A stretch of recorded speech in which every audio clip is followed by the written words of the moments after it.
نحمده ونصلي ونسلم على رسوله الكريم أما بعد فأعوذ بالله من الشيطان الرجيم بسم الله الرحمن الرحيم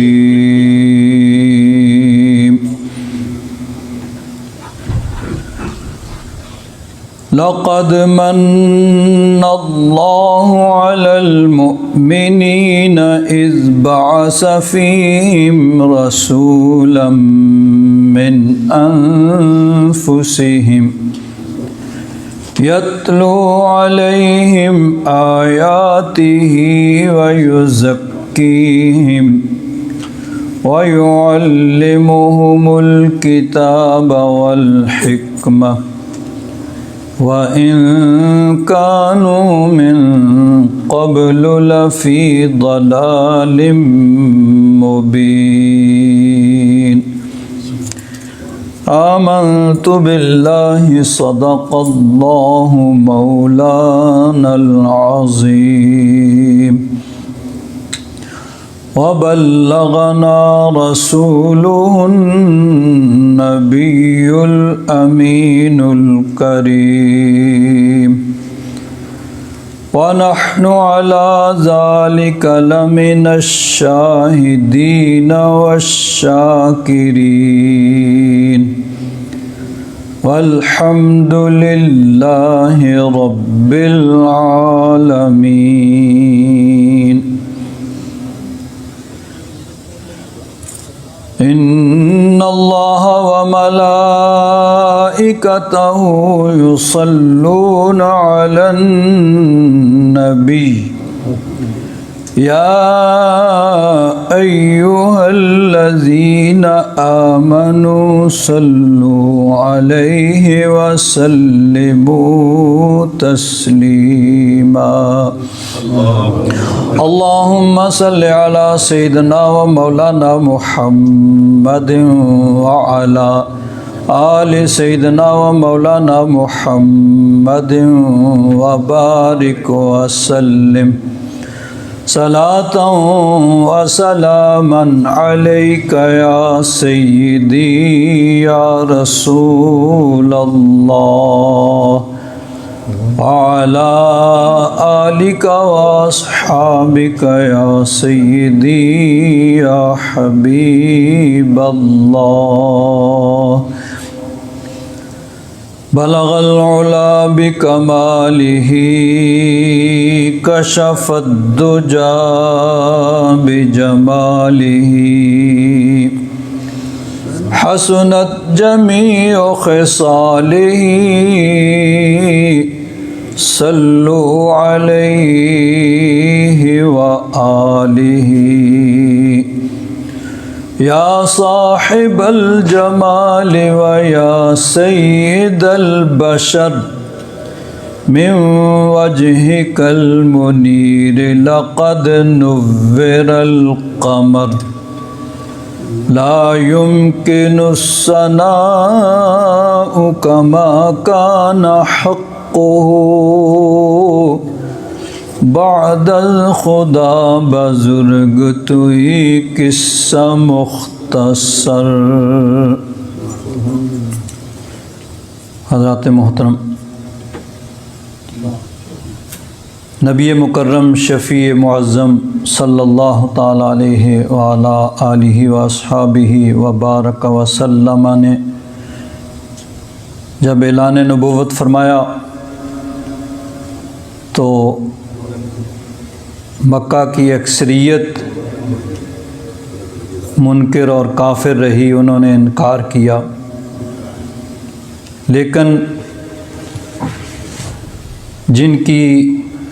قسمت میں ازلی سعادتیں لکھی ہوئی تھیں وہ حضرات ایک ایک کر کے حلقہ بے گوش اسلام ہو رہے تھے۔ اس کا تذکرہ گزشتہ جمعوں میں نے کیا، جیسے جیسے اسلام کی تحریک آگے بڑھ رہی ہے، لوگ اسلام میں داخل ہو رہے ہیں، دشمنوں کا غیظ و غضب بھی بڑھ رہا تھا۔ وہ دیکھ رہے تھے کہ ہر روز کوئی نہ کوئی آدمی نیا اسلام میں داخل ہو رہا ہے، اور پھر وہ وقت دور نہیں جب مسلمانوں کی مکہ میں اکثریت ہوگی اور ہم اقلیت ٹھہریں گے، مینارٹی بن جائیں گے، یہ میجارٹی میں ہوں گے۔ تو جیسے جیسے اسلام کی تحریک آگے بڑھ رہی ہے، دشمنوں کا ظلم و ستم وہ بھی اور تیز ہو رہا ہے۔ انہی دنوں میں ایک بڑا اہم واقعہ پیش آیا، اور وہ ہے حضور نبی کریم صلی اللہ علیہ وسلم کے چچا حضرت حمزہ رضی اللہ تعالیٰ عنہ، آپ کا قبول اسلام۔ حضرت حمزہ، آپ کا لقب سید الشہداء ہے، اور اسد اللہ و رسولہ، اللہ اور اس کے رسول کے شیر، یہ بھی آپ کا لقب ہے۔ اور اس کا فوری اور ظاہری سبب جو بنا یہ ہے، سیرت نگاروں نے لکھا ہے کہ ایک دن نبی کریم صلی اللہ علیہ وسلم صفا کی پہاڑی کے پاس تشریف فرما تھے، ابو جہل کا ادھر سے گزر ہوا۔ اس نے جب نبی کریم صلی اللہ علیہ وسلم کو دیکھا تو جو اس کے دل کے اندر بغض و عناد تھا، عداوت تھی، دشمنی تھی، اس کی بنا پہ اس نے دیکھتے ہی نبی کریم صلی اللہ علیہ وسلم پر سب و شتم، گالی گلوچ شروع کر دی، اور صرف زبانی نہیں بلکہ اس کے ہاتھ میں کوئی چھڑی تھی، ڈنڈا تھا، اس کے ساتھ اس نے نبی کریم صلی اللہ علیہ وسلم کے جسم مبارک پر وار کیے۔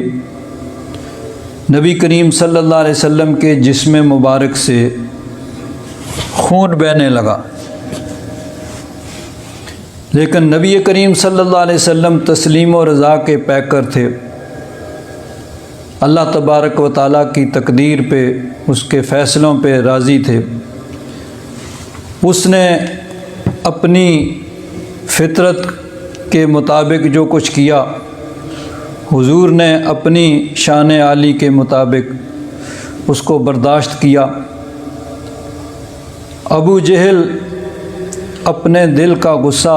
نکال کے چلا گیا، جا کے حرم شریف میں بیٹھ گیا۔ لوگوں کی حرم شریف میں محفلیں ہوتی تھیں، اپنی اپنی محفلیں سے جا کے وہاں گفتگو ہوتی تھی۔ حضرت حمزہ اس وقت تک ابھی مسلمان نہیں ہوئے تھے، وہ شکار کے لیے گئے ہوئے تھے۔ ادھر سے شکار سے جب واپس آئے تو ان کا طریقہ یہ تھا کہ جب کہیں باہر سے واپس آتے تو حرم شریف میں جاتے، پہلے حرم شریف میں خانہ کعبہ کا طواف کرتے، وہاں بیٹھے ہوئے محفلوں میں لوگوں کو علیک سلاک، مزاج پرسی، سلام دعا، چونکہ جہاں دیدہ اور جہاں باند، یعنی ایسے آدمی تھے کہ جو دوسروں سے رکھ رکھا، تعلقات، یہ ساری چیزیں آپ میں پائی جاتی تھیں۔ بڑی اہم شخصیت تھے مکہ کے، ہر آدمی ان کا معترف تھا۔ تو حضرت حمزہ جب شکار سے واپس آئے تو اپنی اسی روٹین کے مطابق حرم شریف کی طرف جا رہے ہیں کہ رستے میں ایک عورت نے آپ کو یہ بتایا۔ وہ عبداللہ بن جدعان ایک آدمی تھے، ان کی کنیز تھی۔ اس نے یہ منظر دیکھا تھا کہ کس طرح ابو جہل نے نبی کریم صلی اللہ علیہ وسلم سے بدتمیزی کی ہے، بے ادبی کی ہے، مار پیٹ اور حضور کو تکلیف پہنچائی ہے، اس نے یہ سارا کچھ دیکھا تھا۔ اس نے حضرت حمزہ کو روکا اور کہا یا ابا عمارتا لو رأیت ما لقی ابن اخیک محمدا من ابی الحکم آنفا وجدہ ہاہنا فأذاہ فشتمہ وبلغ منہ ما یکرہ۔ اس نے حضرت حمزہ کو روک کر کہا کہ آج جو کچھ یہاں ہوا ہے تمہارے بھتیجے محمد صلی اللہ علیہ وسلم کے ساتھ، اور کس نے کیا ہے؟ ابو الحکم۔ یہ یاد رکھیں کہ ابو جہل تو ہم مسلمان کہتے ہیں، مکہ والے اس کو ابو الحکم کہتے تھے۔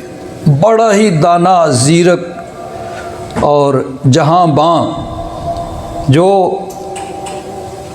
یعنی اپنے خیال کے مطابق بہت ہی سمجھدار آدمی تھا، اور لوگ اس کی سمجھداری کے معترف تھے، اس لیے اس کو ابو الحکم کہتے تھے۔ بہت ہی سمجھدار آدمی، لیکن اس کی یہ سمجھداری ہی اس کے رستے میں رکاوٹ بن گئی، اور قیامت تک کے لیے پھر وہ ابو الحکم نہیں بلکہ ابو جہل، جہالت کا باپ، جہالت کا مرکہ، سراسر سر سے پاؤں تک جہالت۔ تو اس نے کہا کہ ابو الحکم نے جو کچھ تمہارے بھتیجے کے ساتھ کیا ہے، تو نے دیکھا ہوتا تو تجھے پتہ چلتا کہ اس نے کیا کیا ہے۔ حضور کو اس نے گالیاں دی ہیں اور تکلیف پہنچائی ہے۔ تو حضرت حمزہ نے اس کی بات سنی، کچھ نہیں کہا، چلے گئے، سیدھے حرم شریف میں چلے گئے۔ جب بھی باہر سے آتے تھے تو یہی آپ کی روٹین اور طریقہ تھا کہ حرم شریف میں جا کے طواف کرتے اور وہاں لے کے بیٹھے ہوئے لوگوں سے علیک سلاک اور مزاج پرسی سلام دعا ہوتا۔ لیکن آج کچھ اور شان تھی۔ آج نہ تو انہوں نے جا کے طواف کیا اور نہ کسی محفل میں جا کے مزاج پرسی ہو رہی ہے، کسی کو سلام نہیں کر رہے، بس نگاہیں کسی کو ڈھونڈ رہی ہیں کہ کہاں ہے وہ ازلی بدبخت۔ ڈھونڈتے ڈھونڈتے آپ کی نظر پڑی ابو جہل پہ۔ وہ اپنے خاندان کے لوگوں کے اندر بیٹھا ہوا تھا، لوگ اس کے گرد حلقہ بنا کے اس کی بات چیت سن رہے تھے، کیونکہ ابو الحکم اس کو کہا جاتا تھا، بڑا ہی دانا۔ حضرت حمزہ نے جاتے ہی سیدھے جا کے، آپ کے ہاتھ میں کمان تھی، تیر کمان، کیونکہ شکار کر کے آئے تھے، کمان اس کے سر پہ ماری جا کے، اس کا سر پھٹ گیا، خون اسے نکل آ گیا، اور فرمایا اتشتمہ وانا علی دینہ۔ تو نبی کریم صلی اللہ علیہ وسلم کو تکلیف پہنچاتا ہے۔ تو ان کو تو یہی تھا کہ یہ بھی، یعنی اس وقت تک چونکہ حضرت حمزہ ایمان نہیں لائے تھے تو وہ یہ سمجھتے تھے کہ یہ بھی ان کے مخالف اور ہمارے ساتھی ہیں۔ تو اس نے کہا بھئی تمہیں کیا ہو گیا ہے؟ آپ نے فرمایا تو ان کو تکلیف دیتا ہے، وَأَنَا عَلَىٰ دِينِهِ، حالانکہ میں ان کے دین پہ ہوں۔ اب اس کو اس مار سے جو آپ نے اس کے سر پہ ماری تھی کمان، اس سے کم تکلیف ہوئی، لیکن آپ کے اس جملے سے تو گویا اس کا دل ہی چر گیا کہ فرمایا کہ میں بھی ان کے دین پہ ہوں، میں بھی اسلام لا چکا ہوں۔ تو اس کے خاندان کے لوگ جب انہوں نے دیکھا کہ ان کے سامنے ابو جہل کے سر پہ انہوں نے کمان ماری، اس کا سر پھٹ گیا، خون بہنا شروع ہو گیا، وہ اٹھے کچھ بدلہ لینے کے لیے۔ تو ضیاء الامت حضرت پیر کرم شاہ صاحب رحمۃ اللہ تعالیٰ علیہ اس واقعہ کو لکھتے ہوئے فرماتے ہیں کہ بنو مخزوم قبیلہ کے لوگ اپنے سردار کی اس رسوائی پر سیخ پا ہو گئے اور اٹھے کہ حضرت حمزہ سے بدلہ لیں، لیکن فرماتے ہیں ابو جہل بڑا کائن تھا۔ یہ کوا کہتے ہیں نا، کوا بڑا سمجھدار ہوتا ہے، بڑا سیاڑا ہوشیار، تو وہ بھی بڑا ہوشیار تھا۔ اس نے کہا کہ اب یہ اللہ کے شیر غصے میں ہیں تو یہاں یہ نہ ہو کہ ان سے ہاتھ سے 2-4 لاشیں میرے خاندان کی گر پڑیں۔ اس نے کہا نہیں ٹھہر جاؤ، رہنے دو،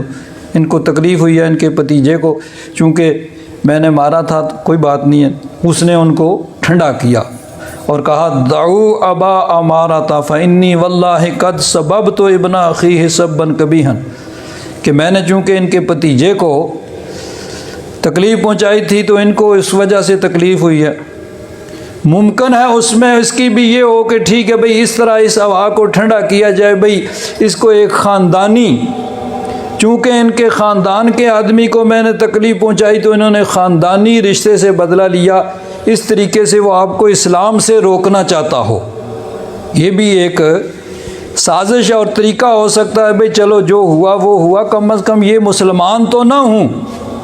اسلام سے تو اس طرح روکیں بھئی ٹھیک ہے اس کو ایک خاندانی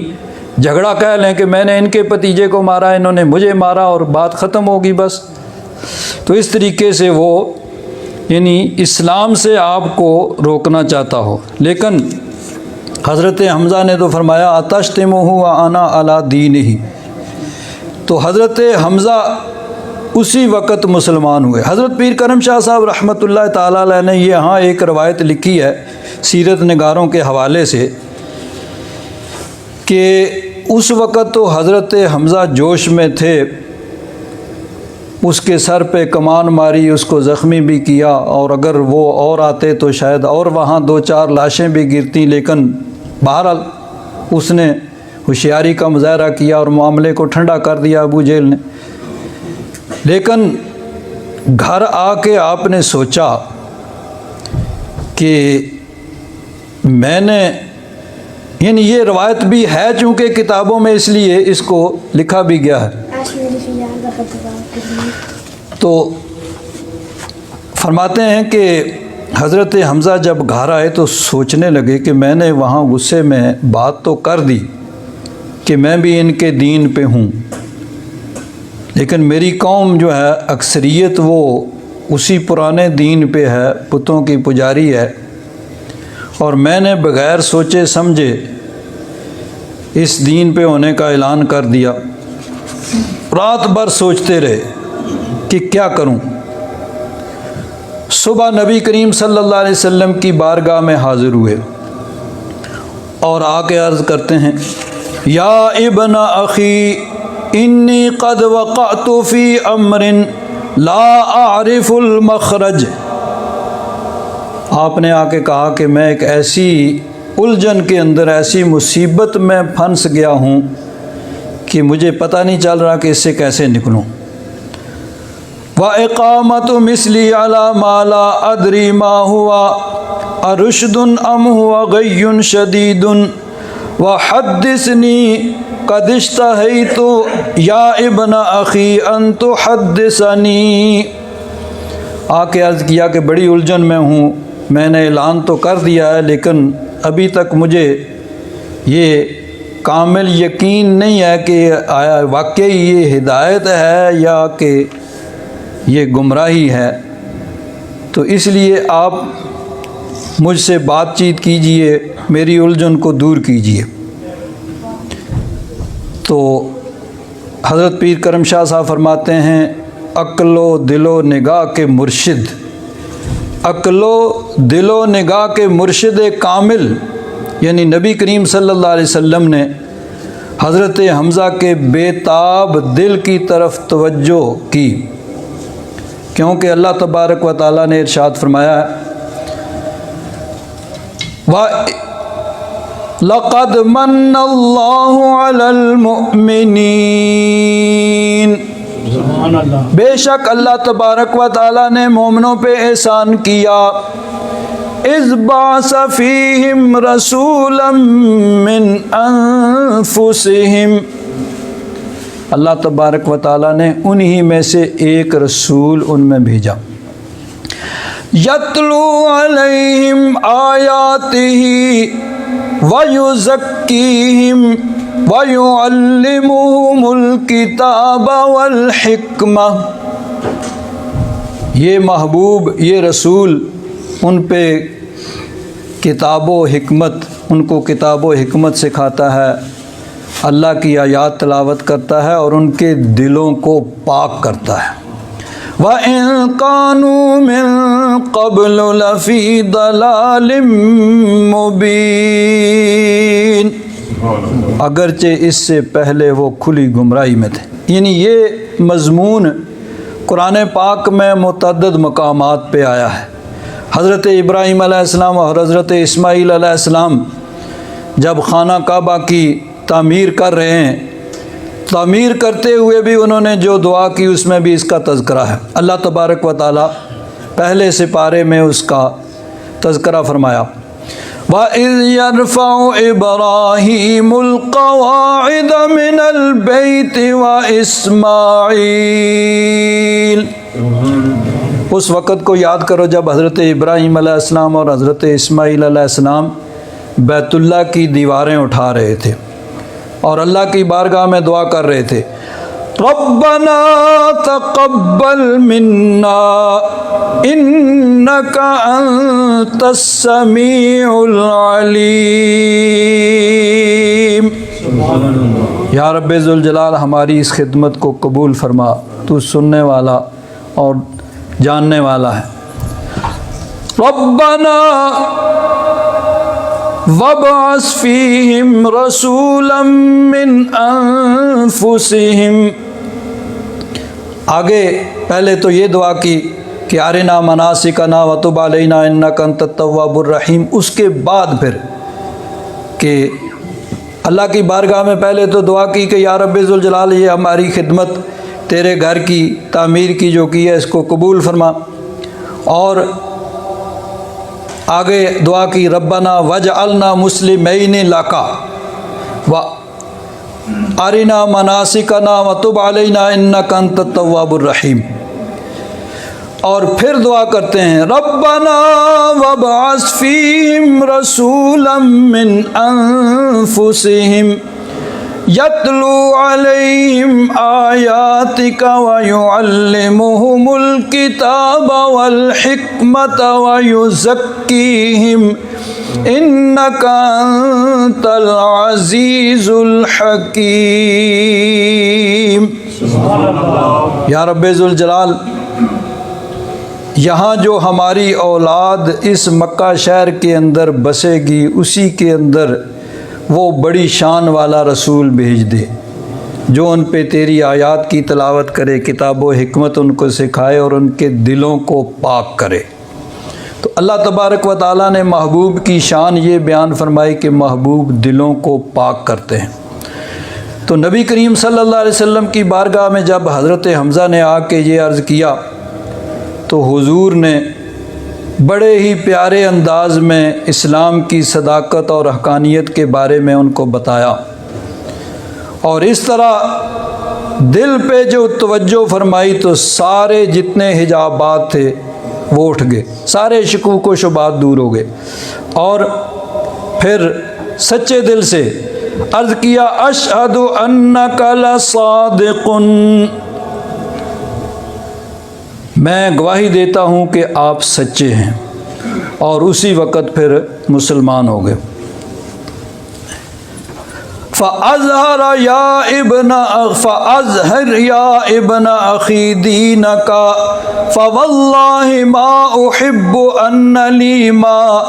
أَزَلَّتْهُ السَّمَاءُ وَإِنِّي عَلَى دِينِيَ الْأَوَّلِ، اور عرض کرتے ہیں حضور آپ سچے ہیں، مسلمان ہو گئے، اور فرمایا کہ اگر مجھے ساری دنیا کی مال و دولت بھی مل جائے تو اب میں یہ نہیں چاہتا کہ میں پہلے وہ پرانے مذہب پہ چلا جاؤں۔ یعنی اس طرح دین اسلام دل کے اندر گھر کر گیا۔ اور پھر آپ نے اس وقت کچھ اشعار کہے جن کو سیرت نگاروں نے لکھا ہے کہ حضرت حمزہ نے کہا حمدت اللہ حین ہدا فؤادی الی الاسلام والدین الحنیف،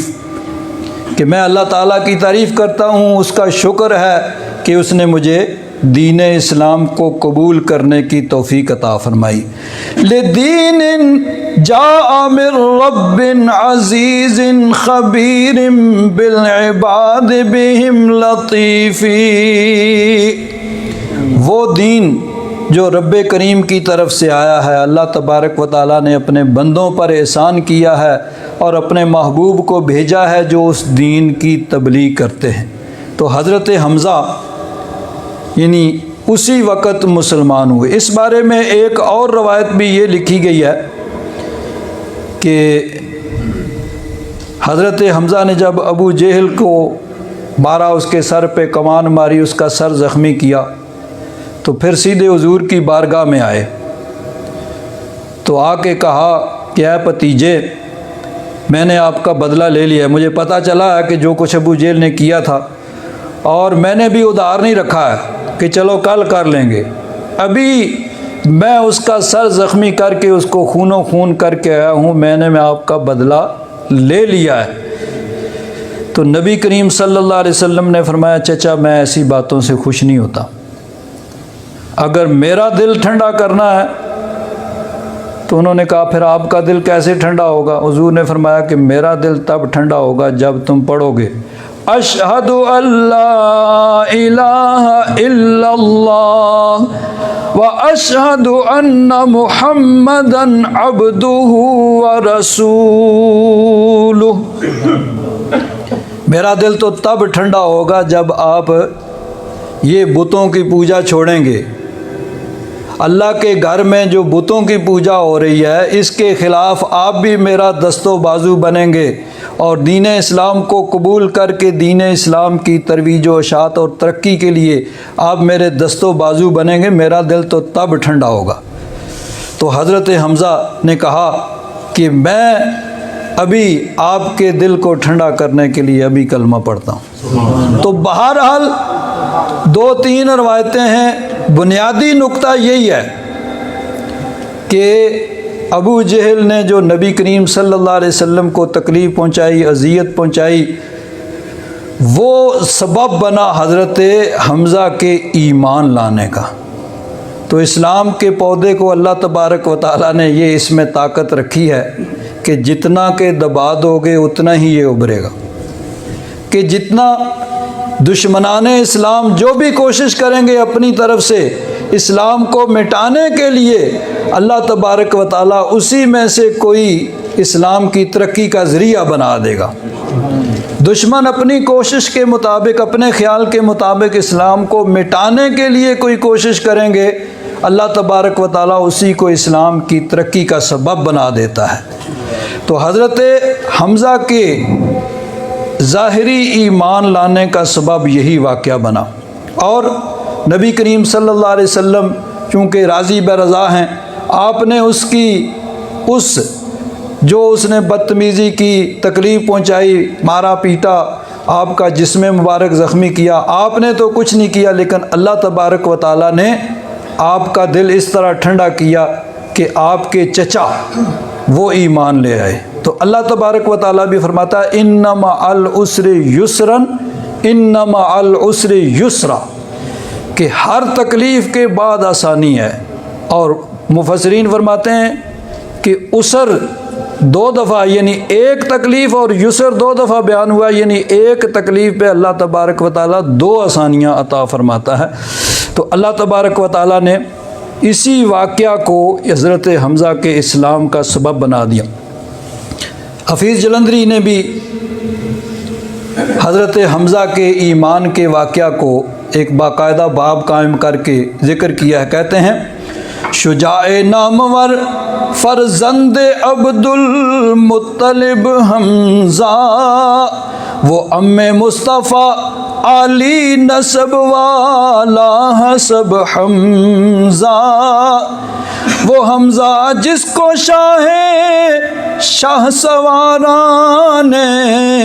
عرب کہیے،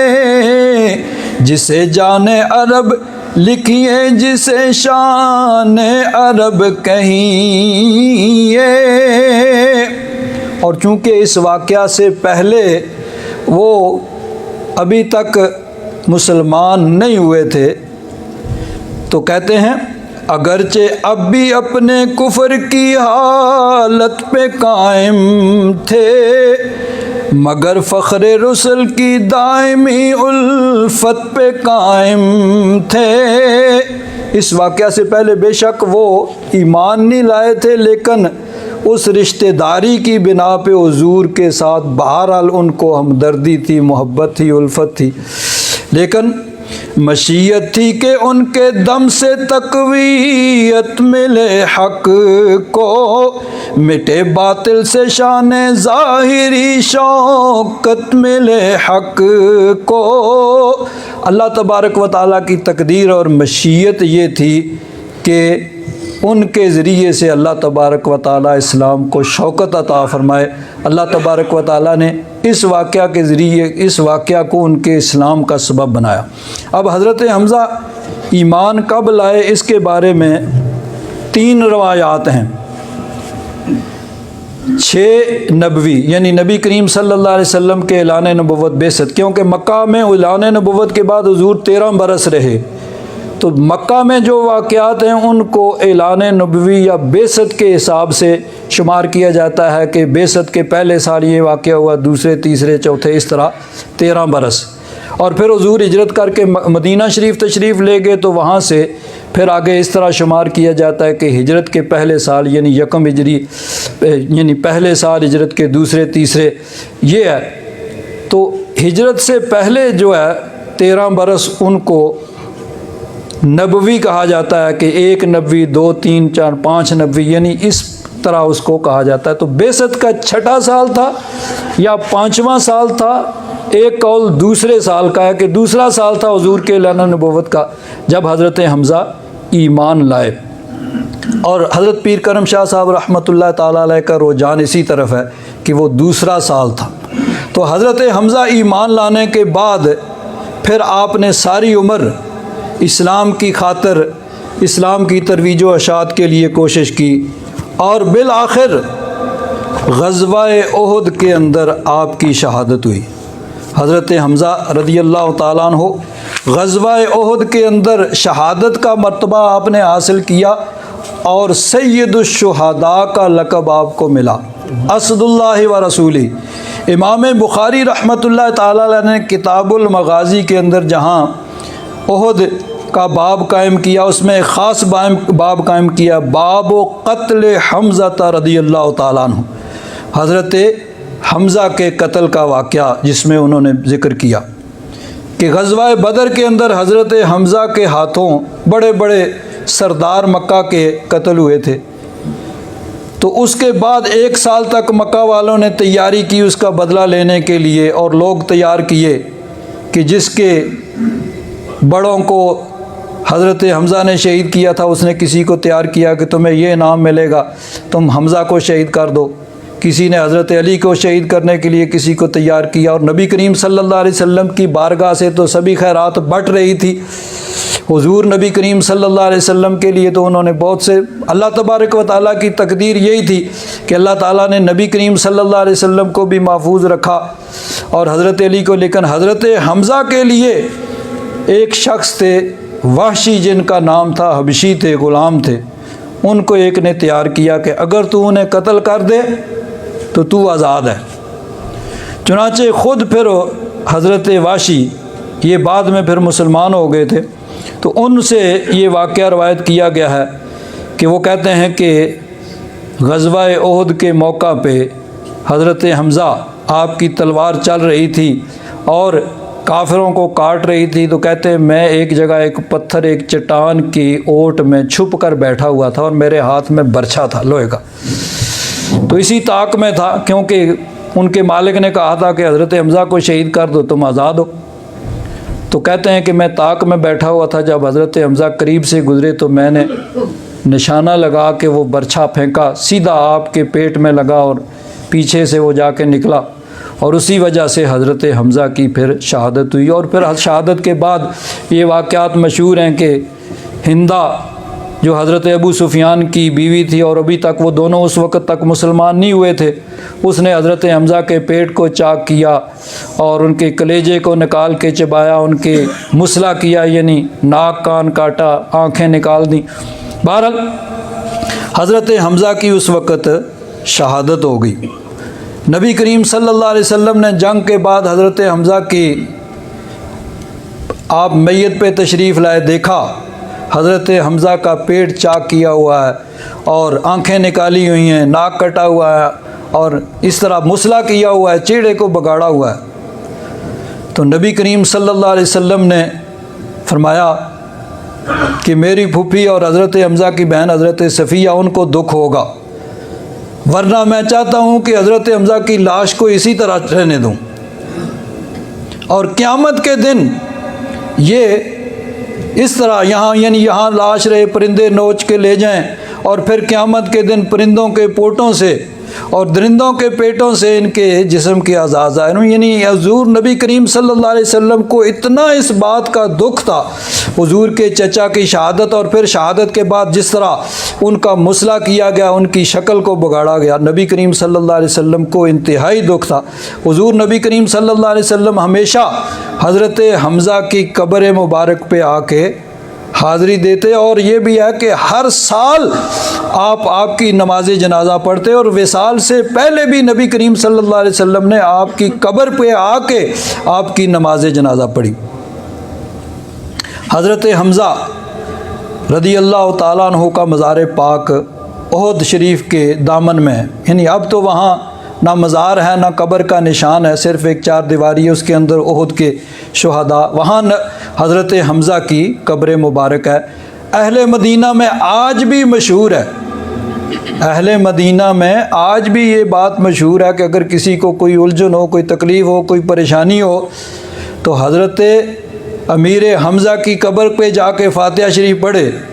نبی کریم صلی اللہ علیہ وسلم کے چچا ان کی قبر پہ جا کے فاتحہ خوانی کرے، اللہ تعالیٰ کی بارگاہ میں دعا کرے، اللہ تبارک و تعالیٰ مشکلوں کو حل کرے گا۔